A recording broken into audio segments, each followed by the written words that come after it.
I think it's safe to say that I've definitely been in a monster catching, monster taming, Pokemon kind of mood recently, and after playing Koromon, which I highly recommend by the way, I decided to see what else was out there. I've gone ahead and picked up a few other monster collecting games, and I've got a pre-order down for a physical copy of Pokemon Violet. My other half's actually pre-ordered Scarlet as well, so me and her can play it together when it releases in November. I did quite a lot of searching and it led me to today's game, Beasties. I did actually apply to the publisher for a Nintendo Switch review code when I first saw it, and funnily enough, they granted it to me and then sent me a Steam code which I couldn't use. So I just rejected the code, they never got back to me, and I went and bought the game when it released. Sadly, this is a game that I really can't recommend. It seems to be a case of the idea is far better than the execution, and it's kinda hard to explain, but the whole game just feels very weak and nebulous. I'm still going to give you the rundown of the game, but if you're looking for a quick yes or no answer, I would say you should avoid this one as there are far better games out there in this genre that you should try first.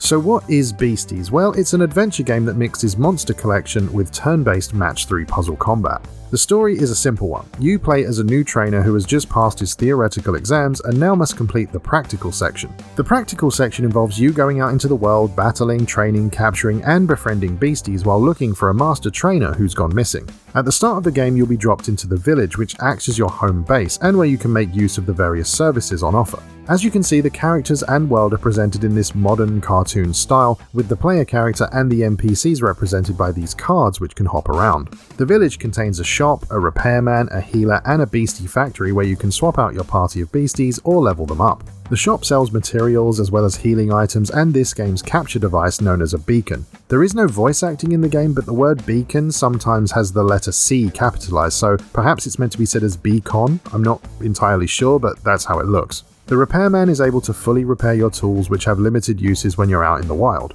You can mine clumps of rock and break fallen trees for materials, plus you can use some of those materials to fix the tools yourself without having to go back to town. The healer simply heals your entire party for no cost, and the beastie factory allows you to store or withdraw your collected beasties as well as level them up and improve their stats. In this game, the monsters don't gain experience directly from battling. Instead, you'll be earning Dawn Dust at the end of a battle, and once you have 10 in your inventory, you can condense them into a Dawn Disc. You can then use that Dawn Disc at the Beastie Factory to increase a stat of your choice. Every stat you increase by a single point translates into the beastie growing by 1 level. You'll be able to choose from attack, defense, HP, and ability, meaning that you can play to their strengths or improve their weaker stats as you see fit. You'll also have a map to help you around and of course a backpack full of items to help you on your adventure. Combat in Beasties is turn-based and works in a similar way to other Match 3 games like Puzzle Quest for example.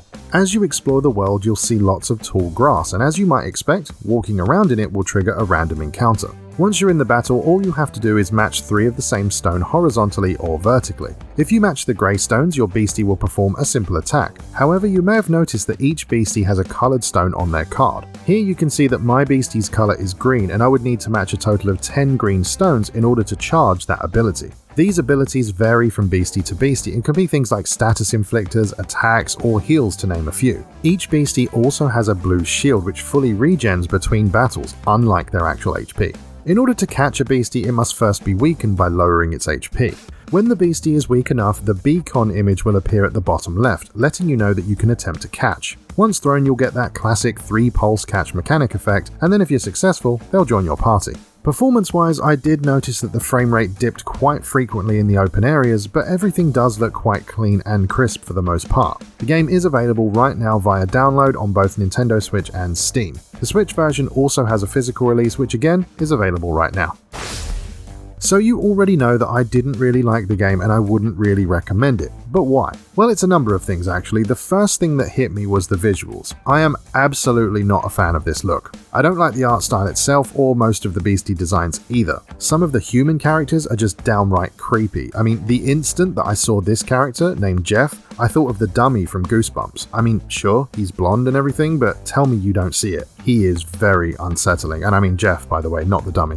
Most of the beasties are what I would call acceptable, I guess. Some of them I quite like the look of and some I genuinely dislike. The overall art style just doesn't help with this and I can't quite put my finger on why I hate it so much. The whole thing just feels like an asset flip, like everything was created and drawn to be as generic and as bland as it could possibly be. Absolutely nothing about this game looks or feels unique in any way, shape or form. As I mentioned earlier, I recently played Koromon, and while it's absolutely a Pokemon style game, It's got its own look, its own identity, and its own ideas. Despite its bright and almost overly happy appearance, Beasties feels incredibly dull. And look, I don't want to be too harsh, some of it's perfectly fine, and I'm not an artist, I definitely couldn't draw anything close to what's in this game. And I'm sure there will be some people out there who do like it, it's just, to me, very off-putting and I personally don't care for it. Another thing that bothered me throughout my playthrough of the game is the balance, or the lack thereof. There's some very weird difficulty spikes and what I would call poor balancing overall when it comes to the combat. When I first started the game with only one beastie in my possession, I was getting destroyed over and over again. Then I finally managed to catch a second beastie, and then a third, and then a fourth. This led to me absolutely obliterating everything I encountered except for the bosses, who seemed far too strong. It's very inconsistent and kinda all over the place, which leads to a bit of a trust issue within the game. What I mean by that is you never really feel like you're progressing because you're not able to prepare for anything and you have no idea if you're too weak or wildly overpowered. It ends up feeling like nothing really matters because of it, and that led me to lose interest in what I was doing very quickly. This problem filters into the catching mechanics as well. Beasties can only be caught when weakened, but I don't think the game outright tells you how weak they need to be unless I just missed it somewhere. The main problem is that you'll end up one-shotting everything very quickly if you level up at all, but then again, you need to level up to get strong enough to fight the bosses. It just feels very off to me, and I felt like I was always struggling to have a good time against the game's systems. I assume that not everyone who plays this game will see things that way or experience it the way I did, but for me it was, when combined with how it looks, a deal breaker. The actual match 3 stuff is relatively serviceable and it does what it's supposed to do, but of course, it's all tied to the frankly broken game balance. As I said at the beginning, the idea and concept sounds really good on paper, but as far as I'm concerned, the execution was done very poorly. I genuinely do not think this is a good video game. I'm sure that some players out there will give it a try and like it more than I did, but I have a gut feeling that that won't be a common occurrence. I'm not going to go over the top and say it's unplayable, and if the art style doesn't bother you, then you may even have a decent time with it. I bought this game myself with my own money because I wanted to play it and I wanted to like it, but unfortunately, I just don't. In my opinion, Beasties is a great idea presented in a bad way. At its core, it's a very basic game, and sadly, it's not one that I care for. The art style doesn't work for me, the beasties are okay at best, and the gameplay and battles are fine, I suppose, but the balance is wildly inconsistent.